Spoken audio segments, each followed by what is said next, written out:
Hey team, Brian back again with another video, and today we're going to do a quick review of the HOVR Machina 2.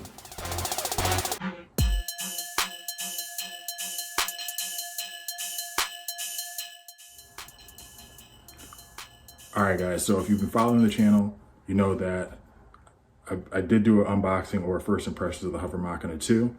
You also know that last year I did a pretty good video on, and I don't mean good video as in like it's a great video, I mean like a good sized video as in lengthwise. It was a detailed video on these guys. These are the HOVR Machina 1s. So the big thing with the Machina 1 for me, this was probably one of the first shoes that really motivated me to run more, to put more miles on it. Something I can use for whatever the occasion, whether I want it to be faster, shorter runs or longer, slower pace runs.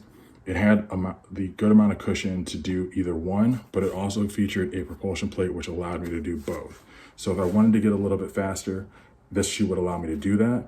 If I wanted to do something a little slower, a little more pace, something longer distance, I could definitely do that as well, which was great for me. I really like having one shoe that kind of works for everything for me. I do feel like this shoe in particular made me want to run a little bit faster. For some reason, I just felt like it kept wanting to go faster and faster every time I ran it, which is not a bad thing for me. But having full length HOVR cushion, I felt like it gave me a really good response. But it did feel as if it was very firm for me. So I do love the cushion. I love the fit. I love the materials they use. They fit really well for my foot. I thought for me, this shoe did a really good job of moving with me instead of against me, or just getting out of my way. There weren't really a lot of distractions in this shoe. I thought I could just run and have fun in it. Definitely put some miles on it. I would say I put close to 200 miles on this shoe, which I go through a lot of shoes, so I don't normally get up that high, but I really took this shoe out a lot last year and enjoyed it.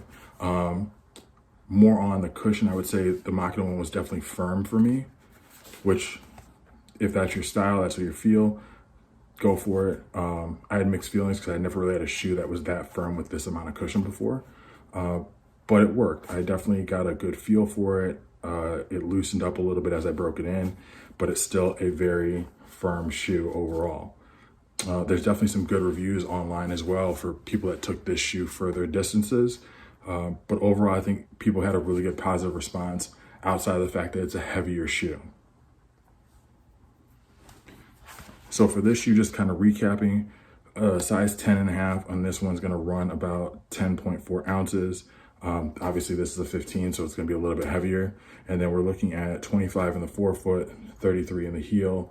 So you're gonna have that 8mm drop for this shoe, which you'll find on most Under Armour shoes. But like I said, this performed really well. It held up really well, durable, comfortable shoe. So looking at that, what do you want to see different on the Machina 2?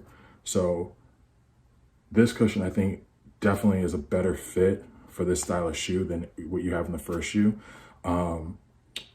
I almost felt as if the first shoe had more of a firm ride. So when I was running in it, it almost felt closer to like a racing flat, where it was very, very hard on the ground, but it wasn't uncomfortable. You could feel that there was a cushion, but there was something that really made it firm, and I could really push off of it and feel the ground. I had really good ground contact with that shoe.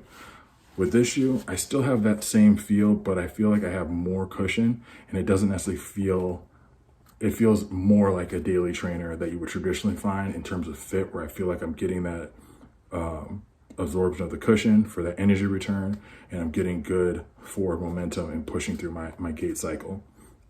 So the other cool thing with this shoe, obviously you got your full length HOVR foam. This foam is so much softer in feel, especially in the heel, versus what I found in the Machina 1. I mean, that isn't moving very much, and that has almost 200 miles in it.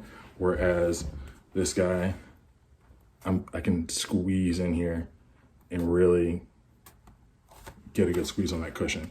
So I love the way they changed up the cushion. It does feel a little bit softer. We're just about 50 miles into this shoe, and it's been performing great. I feel like I can control the shoe a little bit more, where the first shoe I felt like was really trying to get me to go a little bit faster. The fit on this, I think, is incredible for me. So just putting my foot in the shoe, the upper feels amazing. Lockdown feels amazing. I love the way that this shoe has the tongue connected to the footbed. So it's not a complete like quarter sleeve or half sleeve, but it is attached to the footbed right here at the midfoot, and it's connected in 2 spots. So you have a lot of flexibility and movement, so you're not glued down in lockdown, but enough that your foot is going to be held in place. And I never feel like I'm slipping off the footbed or that my foot's moving around a lot, but I do feel like I have the freedom to like move my toes or have the flexibility to run in the way that I want to run.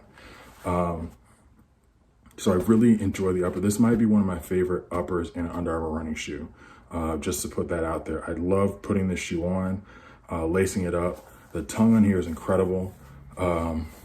It is, I'm not sure if this really qualifies as a gusseted tongue. I would assume it does. The only shoe that I know that I've used that has it recently is going to be the Velocity Wind, which that video is out already. This one here is really comfortable. So it's slightly padded, and I would assume that that would qualify for a gusseted tongue. This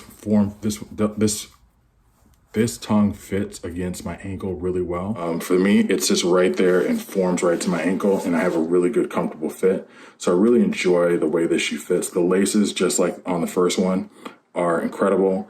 Never have any issues with them coming untied. They, very good job on the upper, guys. Grip and rubber, I feel like right now this is holding up a lot better than the first one. I don't know if it's a different compound or how they set it up, but I don't feel like this one is wearing down as quickly as the first one. You still have the same mixture of high absorption rubber and blown rubber mixed here in the forefoot and heel for the high abrasion rubber, and then the blown rubber sitting in some of the areas in the midsole for that more softer feel. You still have that Machina propulsion plate that forks out into the midfoot and the forefoot. So definitely cool there. Just like in the first impressions video, we do have that rush material on the inside of the shoe. Again, the rush, the recovery technology is something that it's not going to be something that you're going to instantly feel, but you're going to notice the performance getting a tad bit easier, a little bit better over time. It's not going to be something you're going to notice right off the bat, but you're going to feel as if this shoe is allowing you to do what you want to do. From a lot of different angles, from the cushion, the upper, the rush tech. I think this shoe does a really good job of being a good total package and giving you what you need for those people that want a daily trainer or something that moves a little bit faster with that daily trainer type of DNA. So just like with the first shoe, we're looking at the same stack height, 25 in the forefoot, 33 in the heel. And I think this cushion setup works really well for this shoe. It works well for me. And I think this works well for bigger runners. The thing I really enjoy about this shoe is I don't feel like this shoe is going to fall apart as I run in it. I feel like a lot of lighter shoes, as you start to wear into the cushion, you start to break the shoe in, you're going to really feel as if you're going to be done with that shoe in a short period of time. I think for bigger runners, you know, we need something that can accommodate the force and the impact. And I think this cushion does a really good job, especially if you're a heel striker. I also think it does a really good job if you're a forefoot striker or a midfoot striker. I know a lot of people that run in this shoe. I wouldn't say a lot of people. I know a couple people who have run in this shoe or the first one. They really enjoy the ride. I think this shoe takes it up a step, giving you that softer cushion. So I'm a big fan of this shoe. I'm gonna keep running it. This is my go-to shoe for my runs right now. I did do the video on the Velocity Wind. I do enjoy that shoe, but like I said in that video, I think that shoe is gonna be great for smaller runners, but I think the Machina series is definitely gonna be great for those bigger runners or someone that is looking for one shoe that's gonna carry them throughout most of the year.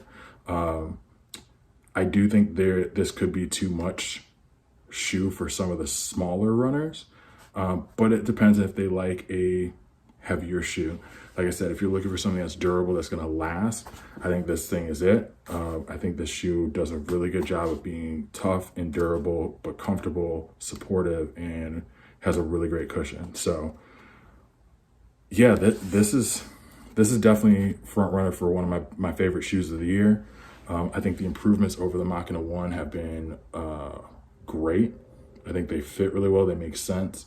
And I'm definitely excited to see where this collection or this line goes, because it's gonna be very hard to improve on this setup, in my opinion. I think team at Under Armour does a really great job of innovating and doing, taking things to the next level. I know they've got some cool stuff on the way, but I really am interested to see where this goes now that we have a rush upper, we got softer hover foam, we've got a propulsion plate in the midsole, and this shoe does a really good job of letting you just go and go at your own pace and go fast, go slow, go long distance. I think this is a really good daily trainer. So if you have any questions, anything I might have missed, this video is gonna be long, sorry about that. But if you have any questions, leave a comment down below. I'll get back to you as soon as I possibly can. And I'll catch you guys in the next one.